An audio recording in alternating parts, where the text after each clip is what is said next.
Striker Timnas U16 dan terobsesi gelar top scorer. Timnas Indonesia U16 menempatkan 2 nama dalam persaingan daftar pencetak gol terbanyak Piala AFF U16. Salah satunya ada Mirza Firzatullah yang tak terobsesi dengan sepatu emas. Garuda Muda sudah bermain 2 kali di Piala AFF U16 dan hasilnya tim asuhan Nova Arianto itu mampu membukukan sebanyak 6 gol dan belum kebobolan. Gol-gol Indonesia sendiri dikemas oleh 4 pemain. Salah satunya ada Evandra Florasta dan Mirza yang sudah mengemas 2 gol. Lalu ada Alberto Hengga dan Putu Panji yang sudah mencetak 1 gol. Ditanya oleh pewarta soal gelar top skor Piala AFF U16 yang mungkin diraih, Mirza pun menepis. Saat ini yang penting baginya adalah hasil yang bagus dari timnya. Belum ada ambisi menjadi top skor. Saya selalu berusaha untuk tim, tapi kalau jadi top skor mungkin itu rezeki saya, kata Mirza dari Detik Jateng. Indonesia sendiri akan melawan Laos pada pertandingan pamungkas grup A Piala AFF U16. Mirza pun menegaskan akan berusaha maksimal saat diberi kesempatan. Alhamdulillah ini rezeki saya dan saya selalu berusaha memberikan yang terbaik kalau saya diberikan kesempatan, kata pemain Dewa United itu kepada awak media di Stadion Manahan Solo. Saat ini pemain Vietnam Nguyen Viet Long yang memimpin daftar pencetak gol terbanyak. Sudah mengemas 4 gol dalam 2 laga, Mirza pun mempunyai kesempatan menambah gol lagi di Piala AFF U16 pada hari Kamis 27 Juni mendatang. Dan Indonesia sendiri akan melawan Laos di Stadion Manahan Solo.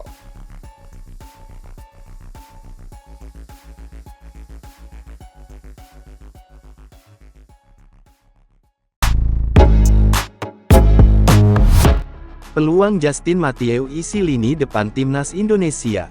Shin Tae-yong dijamin bahagia jika Timnas Indonesia ketambahan pemain berkualitas di babak ketiga kualifikasi Piala Dunia 2026 zona Asia. Nama-nama seperti Ole Romeni FC Utrecht dan Kevin Dix FC Copenhagen diharapkan pencinta sepak bola tanah air dapat memperkuat Timnas Indonesia di babak ketiga kualifikasi Piala Dunia 2026 zona Asia. Medio pekan lalu, penyerang FC Volendam U21, Mauro Zelstra, terang-terangan ingin memperkuat Timnas Indonesia. Runner-up top skor Liga Belanda U21 tahun 2023 sampai tahun 2024 itu mengatakan bakal menerima tawaran bermain untuk Timnas Indonesia. Namun, secara usia Mauro Zelstra masih sangatlah muda yakni 19 tahun. Cukup riskan bagi Shin Tae-yong mengandalkan pemain belasan tahun ketika skuad Garuda dihadapkan dengan negara-negara top Asia di babak ketiga kualifikasi Piala Dunia 2026 zona Asia. Bisa dibilang, Shin Tae-yong membutuhkan pemain matang demi memberikan ancaman bagi lawan-lawan Timnas Indonesia di babak ketiga kualifikasi Piala Dunia 2026 zona Asia. Gelandang serang yang juga biasa bermain sebagai winger FC Noah, Justin Mathieu, dapat dikedepankan untuk dinaturalisasi menjadi warga negara Indonesia, WNI. Pesepak bola 28 tahun itu seakan memberi kode siap memperkuat Timnas Indonesia. Kode itu ditampilkan Justin Mathieu di akun Instagramnya, @jetjam. Ia mengambil foto berada di pesawat sambil menaruh emoji bendera Belanda yang diarahkan ke bendera Indonesia.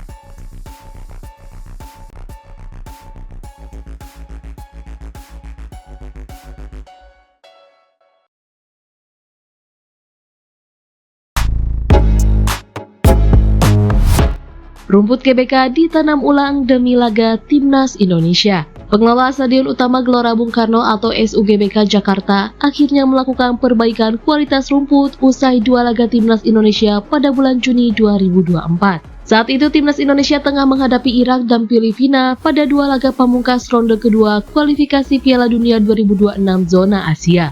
Tim asuhan Shin Tae-yong itu kalah 0-2 dari Irak dan menang 2-0 atas Filipina.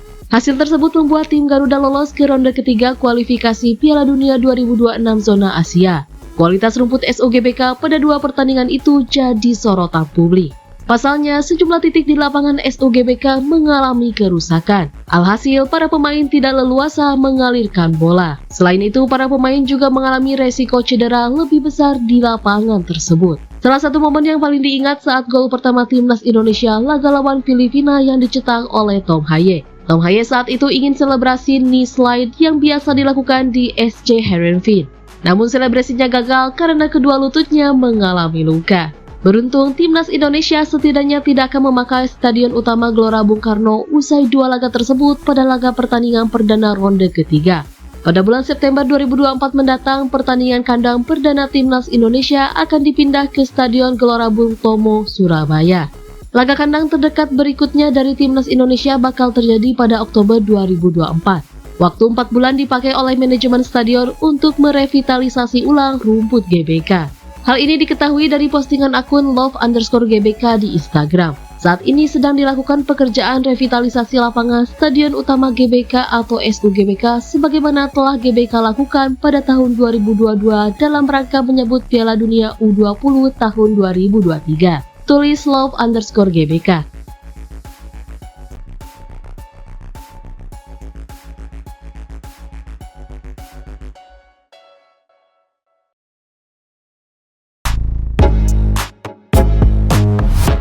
Penjelasan PSSI soal situasi kontrak Shin Tae-yong.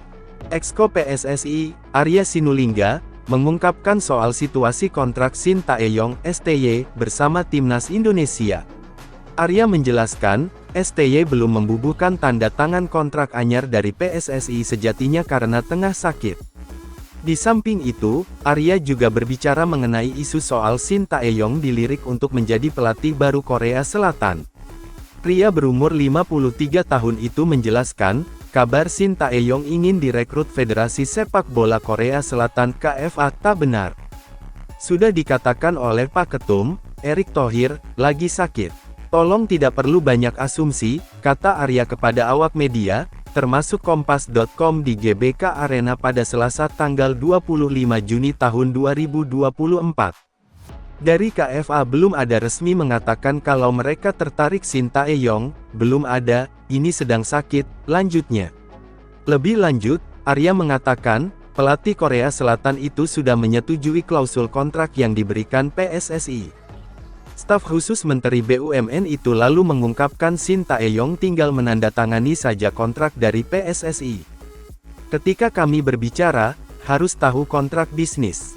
Saat sudah mau tanda tangan, klausul, poin-poin sudah selesai, diskusi juga, kata dia.